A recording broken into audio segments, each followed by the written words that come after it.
Swayam Prabha. Digital India. Educated India.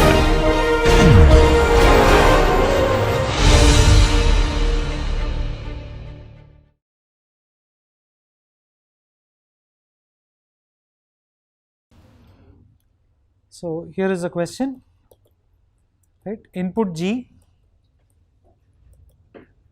output is an integer, which is the number of spanning trees of G.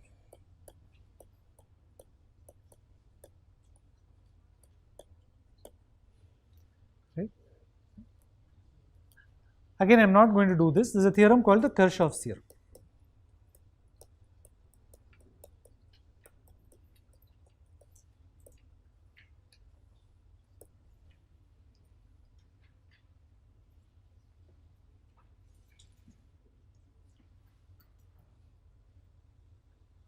Okay.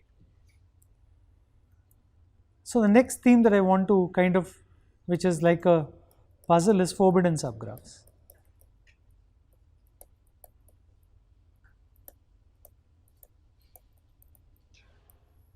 So what I want to do is, I want to construct graphs which have some geometric meaning, right? So in particular, I want to, for example, construct graphs of, let us say, so I have all these circular disks,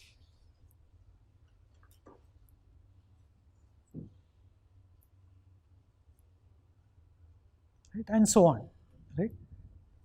So input consists of all these kinds of disks, right? Corresponding to this structure, I want to draw the following graph, which is to have one vertex for each of these disks. How many disks are there? 1, 2, 3, 4, 5 and 6. Right?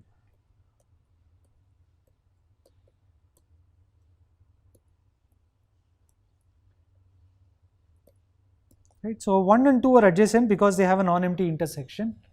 Right. 2 and 3, right, are adjacent because they have a non-empty intersection. Right. 3 and 4 intersect. 3 and 5 intersect. Right. 3 and 6 also have an intersection.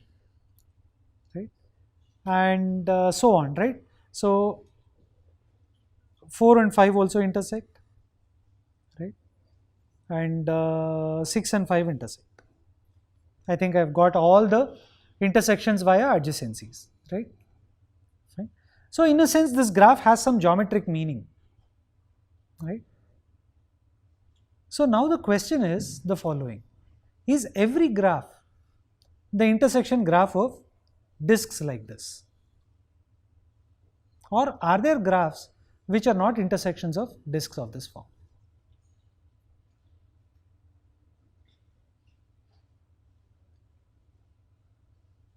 So before we go to disks, let's do something even more simpler, right? I have intervals. So these are all intervals of the real line, okay? Some interval is contained inside here. This is an interval here. This is an interval here. This is an interval here. This is an interval here, and so on. Exactly like I did this for disks, I am going to take these intervals and I am going to construct a graph. For every interval, I am going to put one vertex.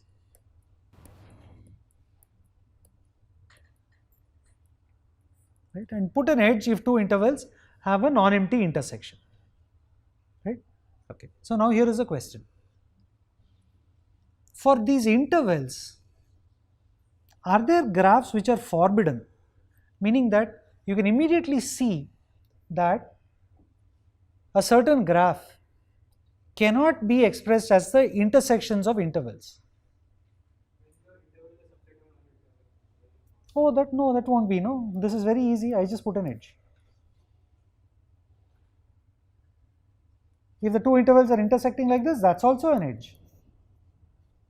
Right? So this is interval A, this is interval B, this is A, B. Right? This is the vertex for interval A, this is the vertex for interval B. So vertex for interval A, this is the vertex for interval B.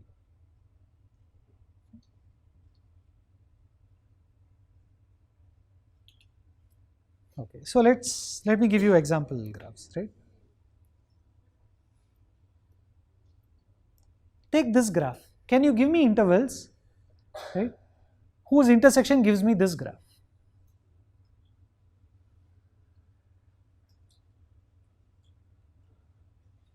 We did that for an edge. So here the example is very easy. Maybe something that looks like this. Right? There are many ways of drawing it. One of you might have even drawn it like this. Right? So I mean, a single graph has so many geometric realizations. Right? Right? So for example, these two are very different geometric realizations. Right? Okay, now let's look at one more graph like this. Right? So now what do I do?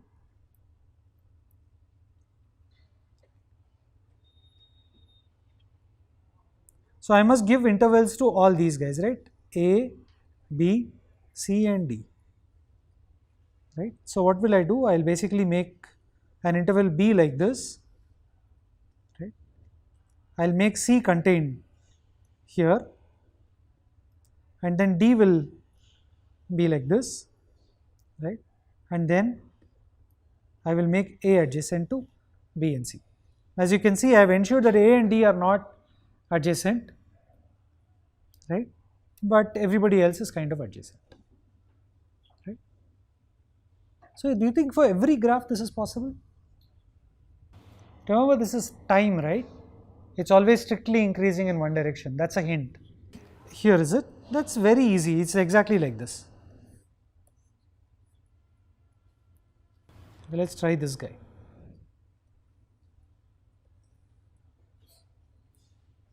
Take this graph. Can you give me 4 intervals which will give me exactly this graph? Okay, this is the first interval. Which one? Okay. Oh, this is A. Okay.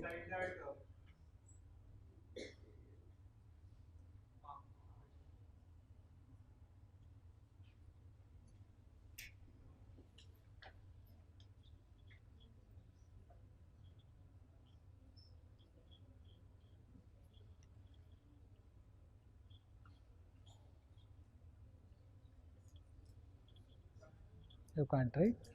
Do you have a reason why it can't?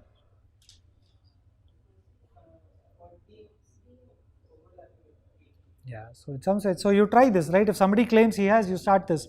Okay, so A is here, B is, okay, let us say it is like this, right? See, B can't be contained inside C, no? Sorry, B can't be contained inside A. Then you will be in trouble, because when you add C to be adjacent to B, then you will have to put in the edge AC. So B should be in such a way that it has some space which is disjoint from A, right? So now you take C. So clearly C should not intersect with A. So somewhere you will, if you put C here, then when D becomes adjacent to C, you will have to put the edge DB, right? So therefore C can't be like this.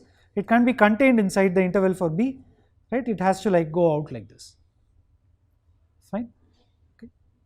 So now if you add D only here, you cannot make it adjacent to A because it's an interval, right? If you try to kind of force it and make it adjacent like this, it becomes adjacent to everything else. Right? Therefore, this graph, right, is a forbidden structure for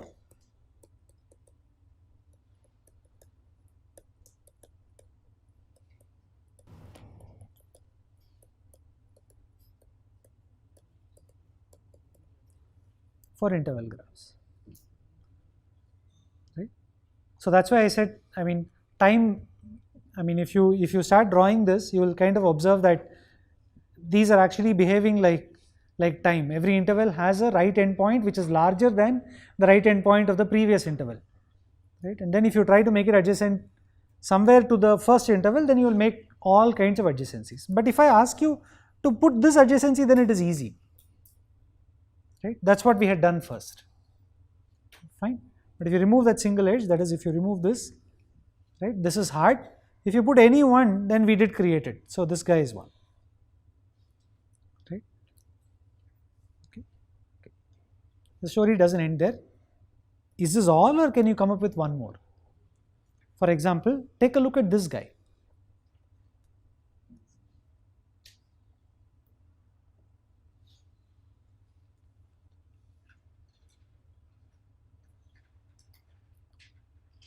can you give intervals to these whatever 7 vertices such that you get exactly this graph? Okay, so let us start. Which vertex? This vertex is the kind of problem you're thinking, right?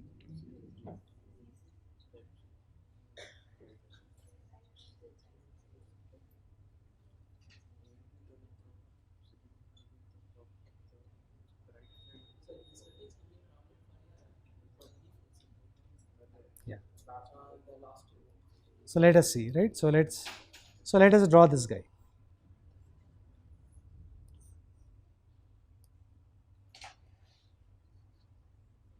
Right? So these guys are pointing out something, that if you try to give an interval to this central vertex, right? So let's give names as usual: A, B, C, D, E, F, and G. Right? Right? So if you give this guy A, right? Now observe that any of these intersections cannot be a containment. For example, if B is here, right? Now when you make C adjacent to B, then you will form a triangle. That's not nice, right? So therefore you're forced to make B like this, right? And then you're forced to make C like this, right? Similarly, with respect to A, the same thing you have to do with F and G, right? So F will be something like this and G will be something like this. Then there is absolutely no space for you to put D and E. The only way you can do is you can just put D alone here. You can't put an E anymore. Fine. Okay.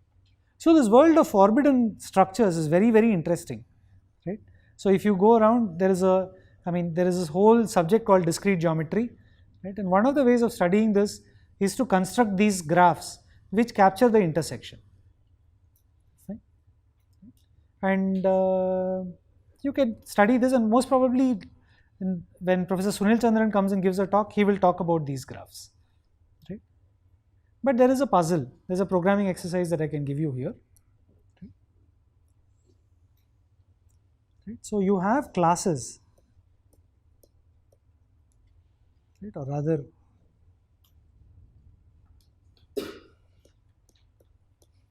lectures in time slots. Right? So for example, you have lectures, right, at different time slots throughout the day. Right? The duration of the lectures you don't know, but the time slots are there. Therefore, every lecture is kind of an interval. Right? So select maximum number of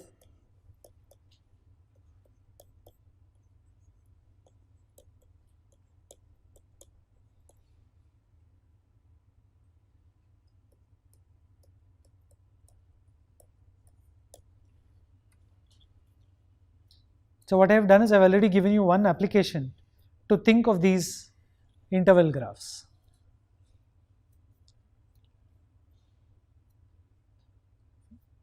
So how would you do this? Any idea? So you can think of some hack or a heuristic which will give you the maximum. Or can you do this optimally?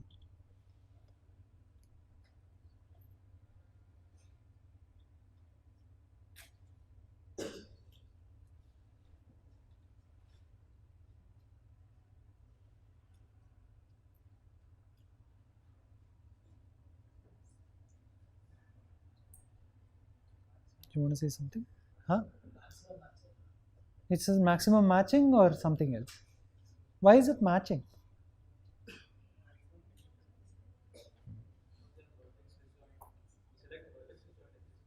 No, these are not edges, no, the time slots. So if you model it as a graph, you have to model it a bit more carefully, right? So you have these lectures are just time slots. You have to pick as many disjoint time slots as possible. Yeah, so one way of modeling it is that you represent these as intervals, and today morning, if you notice, we studied about a set of vertices inside which there are no edges at all. That's called an independent set, right? So this is selecting a maximum independent set.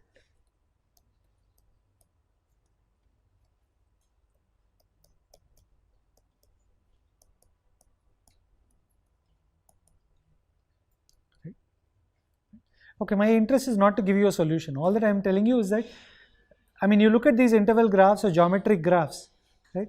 So there are immediate applications, right, that you can look for and design algorithms, right. So especially with disk graphs and placement of wireless towers without interference, right. All these are very, very interesting exercises, right.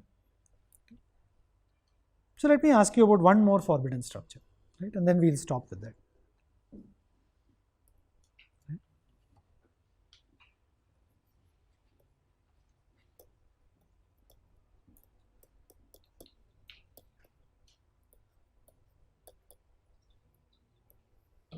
Right.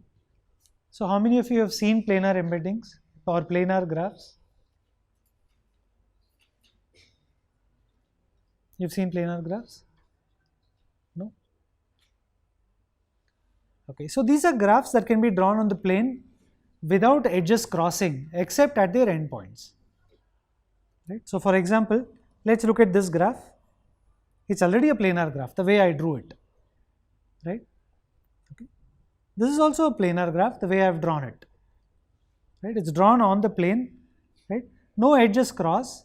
If two edges ever meet, they meet only at their endpoints. Right? But now if I wanted to draw this edge, how would I do this? I kind of have to create a, right, I have to do something like this. Fine. So this is a planar embedding, right? Fine. So do you know of graphs which don't have a planar embedding?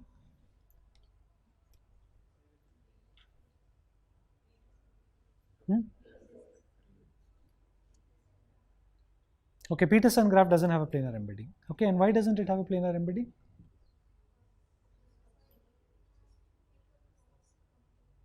I see. Okay. Okay, so she says that this graph is a graph that does not have a planar embedding.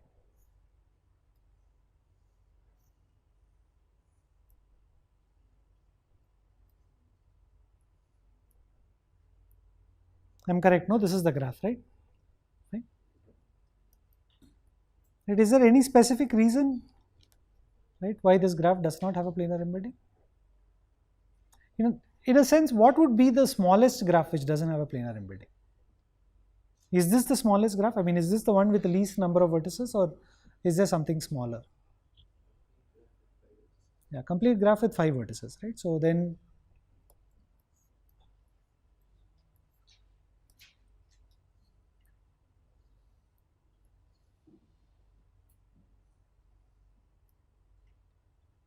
am I done? Okay. Right. And obviously this edge I simply can't draw at all without crossing these two. Another graph.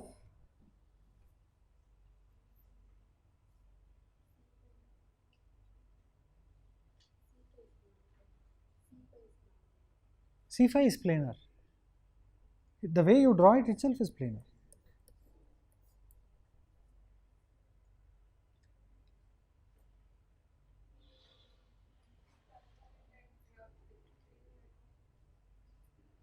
On either side 3 and 3, is it? Okay, but 2 and 2 you can draw, right? Or 2 and 3 also you can draw?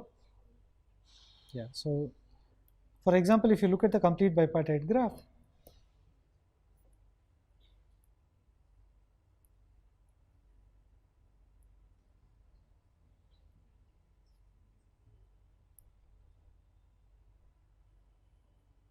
now I am in trouble.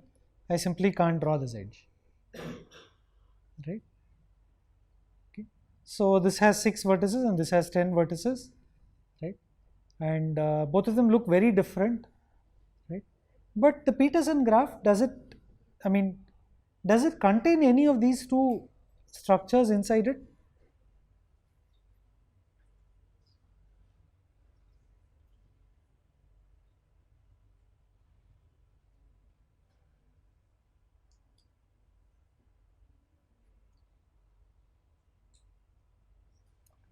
Yeah, so I guess this is not an easy thing, right, to be done very quickly, right? So apparently that you can get all the forbidden structures from these two graphs. Right? In other words, if you edge subdivide any of these guys, this is also not planar. That is, right? So you have this one more edge. You take edge subdivisions, right, of these two graphs. They are also not planar. And there is a very nice theorem called the Kuratowski's theorem that you should go and take a look at.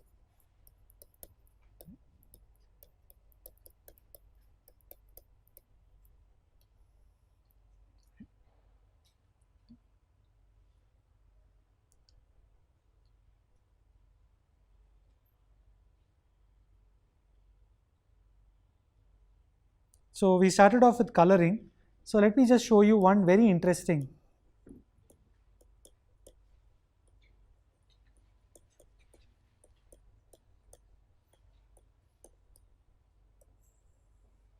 Right? This is the last one. We'll stop with this. Right? So recall what we started off with, right? So we started off with some coloring problems and I introduced intervals to you, right? So what you should do is you should color the intervals such that no two overlapping intervals get the same color, right? Intersecting intervals, different colors. Do you know why this would be an interesting question? Why would anybody think of such a problem? Any ideas? Why, what would be a practical application where you have these intervals and you want to allocate colors to these intervals, and when two intervals are intersecting, they should not have the same color? Okay, interval schedule is in one, but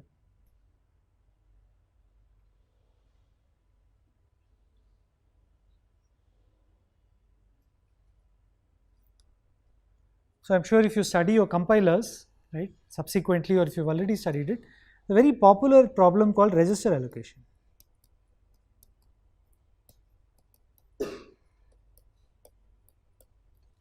Right? So remember that your compiler takes your program and allocates to every variable, right, a memory location, and then when that variable participates in some instructions, right, it allocates a register also. Right? Now, if two variables have the same scope, right, then they can't be given the same register. Right? So for example, if you have a piece of code which is like this, and you have int a, right, and you have character b, right, even though they are of different types, right, inside the scope, you can't give the same register to keep the value of a and b. Fine. So the interval coloring models the lifetime of a variable as an interval. What does the interval look like? This. So when I draw the interval like this, you get the imagination of time, right? But when I draw the interval like this, right, you get an imagination of the scope of a particular variable name, right? So normally for most programming languages, the scope is always nested. Right? You may not have, right, and a scope which is overlapping like this. Fine. Okay. So therefore, in a sense, we are considering a slightly more general problem when we consider interval coloring than register allocation. Fine. Okay. Okay. So now here is the puzzle. If I give you a set of intervals, how many colors are required? You can even try this example, right? So you give this red. This guy is intersecting, you'll give it blue, and this guy, well, you can reuse red, right? You can reuse blue, right? You can reuse red, but you can't use blue because, right? So you have to introduce a color called green, right?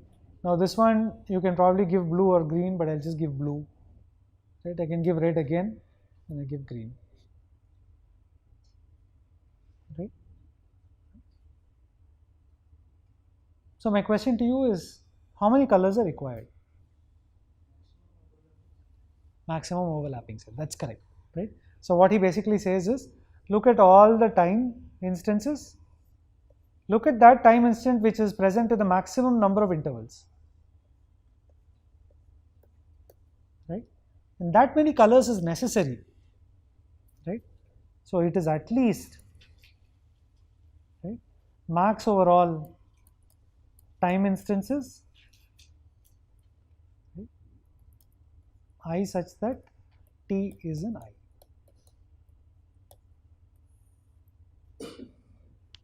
Right? Look at every time instant, 0 to infinity or whatever, right? Consider all the intervals such that t is an I.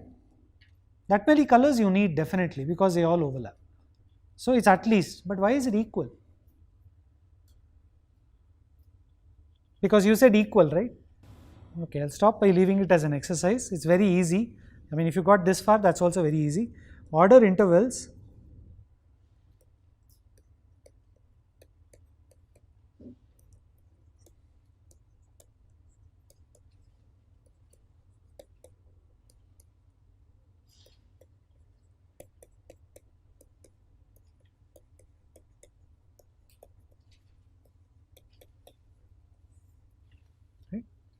and if you just spend some time thinking about it, you will prove that you will use exactly so many colors and no more.